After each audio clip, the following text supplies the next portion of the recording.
हरि अम्बाया ब्रह्मन् ब्रह्मण ब्रह्मा वर्चसि जायताम् राष्ट्रे राजान्याः सूरायि कवयो दिव्याधिमहारथो जायतां दोगरी धेनुर्बोढा नडबानासुः शब्दे पुरान्दिर्जोखा जिष्णु रधिष्ठाः सभेय द्युवास्य जजमानस्य वीरो जायतां निकामे निकामेनः पर्जन्यो वरेखतु फलवतयो नवो खादायाः पचयन्तां जोगक्षेमो नः कल्पताम्। मैं सहायक प्रोफेसर डॉक्टर धर्मेंद्र तिवारी, वेद विभाग, जूथालाल संस्कृत महाविद्यालय, मझवलिया, पश्चिमी चंपारण। मैं आज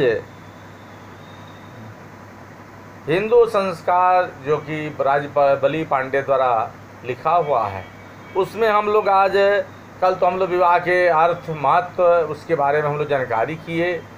8 प्रकार के जो विवाह होते हैं उस विवाह के बारे में हम लोग विचार किए।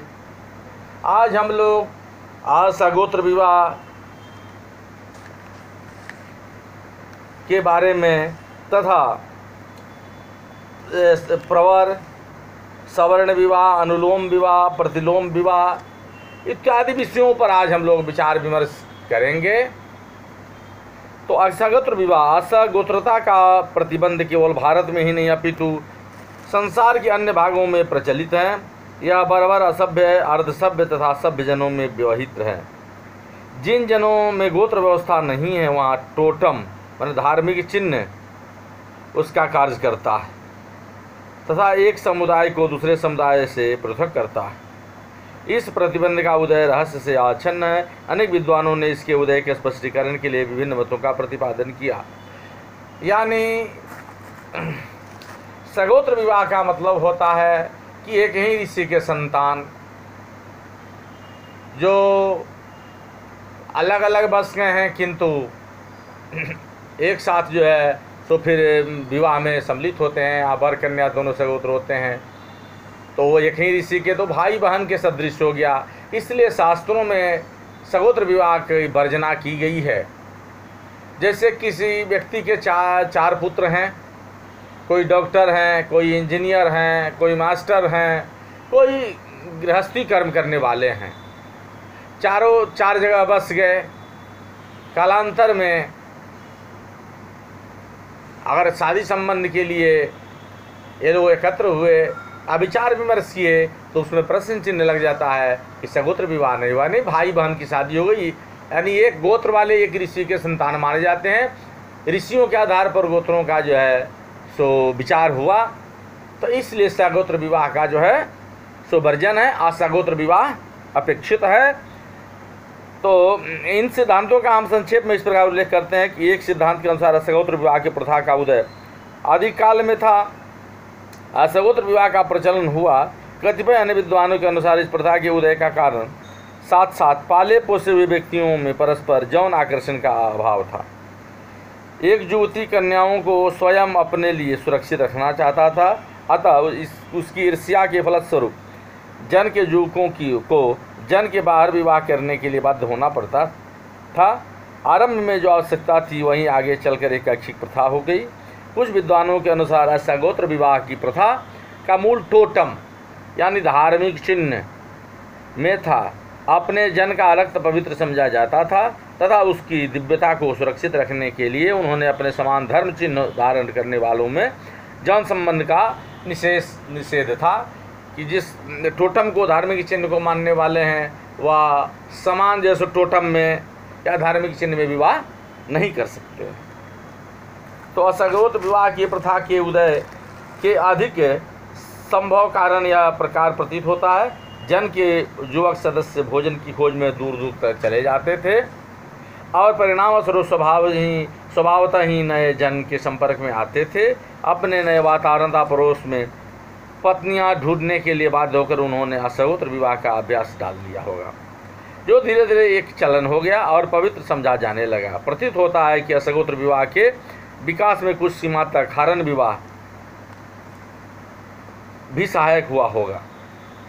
प्राचीन काल में लड़ाकू जन युद्ध में स्त्रियों की भी लूट करते थे और उन्हें अपनी पत्नी बना लेते थे। शनै शनै यह अभ्यास प्रवृत्ति में परिणत हो गया। आधुनिक अर्थ में गोत्र शब्द का प्रयोग वेदों में नहीं मिलता, यद्यपि वहाँ गोष्ठ या गौशाला के लिए गोत्र शब्द का व्यवहार किया गया है। पारिभाषिक अर्थ में यह शब्द का प्राचीनतम उल्लेख छांदोग्य उपनिषद के उस प्रकरण में प्राप्त होता है जहाँ सत्यकाम जाबाल का आचार्य उसे अपना गोत्र पूछता है।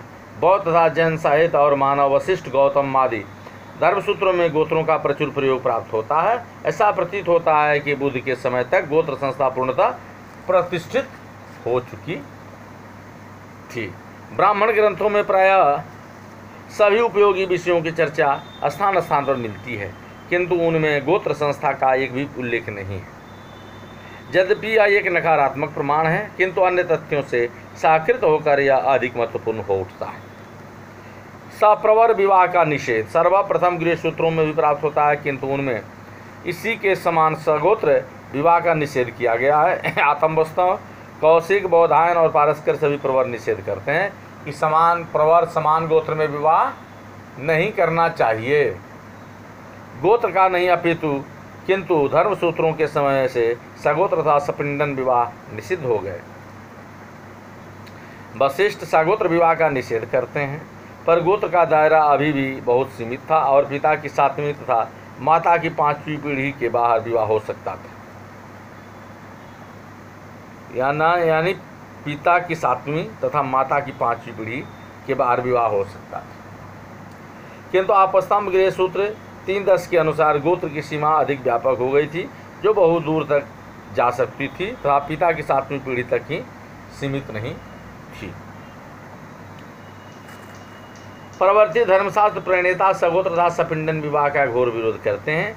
उन्होंने न केवल ऐसे विवाह का निषेध ही किया, अपितु उनके विरोध में जाने वाले अनेक प्राचीन वचनों के अपने मत के अनुकूल व्याख्या करने का यत्न किया। उदाहरण के लिए वे कहते हैं कि खैलिक ऋचा में इंद्र का उद्बोधन विधि नहीं अर्थवाद है। यदि यह विधि होता तो अगम्या गमन भी मान्य हो जाता। सवर्ण विवाह जिस प्रकार हिंदुओं में सगोत्र विवाह के नियम का कठोरतापूर्वक पालन किया जाता था रहा, उसी प्रकार सवर्ण विवाह भी उनकी एक प्रतिष्ठित संस्था है। सभी स्मृतियां एक स्वर से यह विधान करती हैं कि द्विज को अपने ही वर्ण की कन्या से विवाह करना चाहिए।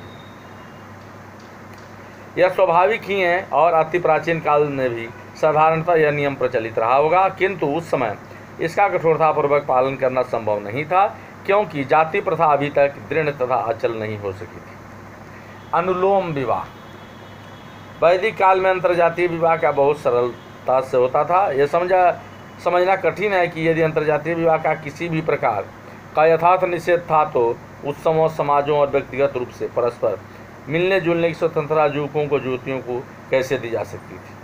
अंतर्जातीय विवाह साधारणतः अनुलोम विवाह का रूप ले लिया करते थे। ऋग्वेदकालीन पुरोहित वर्ग के पुरुषों के विषय में प्रायः कहा करते हैं, उन्होंने राजवंशों में विवाह किया, जैसे कि च्यवन, श्यावस्व या विमद ने किया। संभवतः अनुलोम विवाह के उदाहरणों की अपेक्षाकृत आधिक्य का कारण है कि प्राचीन साहित्य को साधारणतः ब्राह्मणों ने ही सुरक्षित रखा, जिन्होंने जानबूझकर ब्राह्मण कन्याओं के साथ ब्राह्मणेतर के विवाह के उदाहरणों की उपेक्षा कर दी। यद्यपि ऐसे विवाहों के कुछ उदाहरण उपलब्ध हैं, तो उदाहरणार्थ क्षत्रिय तनय भावव्या की प्रिय पत्नी एक आंगिरसी ब्राह्मण कन्या थी। अथर्ववेद में भी ब्राह्मण को सभी वर्णों की कन्याओं से श्रेष्ठतम पति होने का गौरव प्रदान है। प्रतिलोम विवाह। वैदिक साहित्य में शूद्र आर्य विवाह के भी उदाहरण मिलते हैं। एक यजुर्वेद संहिता में आयोगु शब्द का उल्लेख आता है। और यदि उसका संबंध प्रवर्ती आयोग के साथ स्थापित कर दिया जाए तो उसका तात्पर्य शूद्र के साथ विवाहित एक अर्थ स्त्री से होगा। वैदिक मंत्र की इस व्याख्या का समर्थन आश्वलायनगिरी सूत्र में सुरक्षित एक प्राचीन परंपरा से भी होता है। परिवार का दास विधवा के देवर के समान ही अपने स्वामी की विधवा स्त्री के साथ विवाह कर सकता है। अंतर्जातीय विवाह का परवर्ती इतिहास। आगे चलकर अंतर्जातीय विवाह किसी प्रकार सहन तो कर लिया जाता था, किंतु उसे प्रोत्साहन प्राप्त न था। गृह सूत्रों के समय में सामान्य नियम था कि समान वर्ण की कन्या से विवाह करना, किंतु अनुलोम विवाह अभी तक धर्मशास्त्रों में मान्य तथा समाज स्वीकृत था।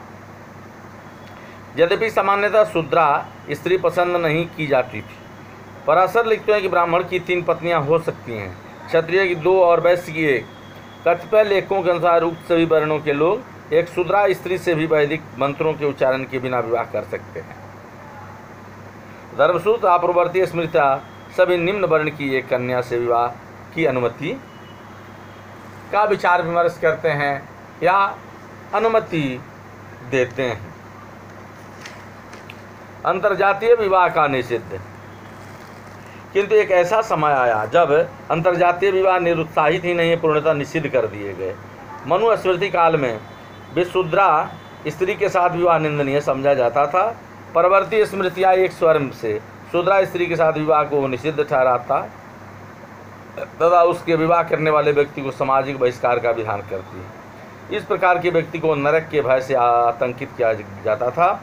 धीरे धीरे कालक्रम से ही घृणा तथा अरुचि उच्च 3 वर्णों में परस्पर विवाह के प्रति उत्पन्न हो गई। अपने ही वर्ण में विवाह के परिसीमन के लिए विभिन्न कारण उत्तरदायी थे। सर्वप्रथम जाति मिश्रण की समस्या थी।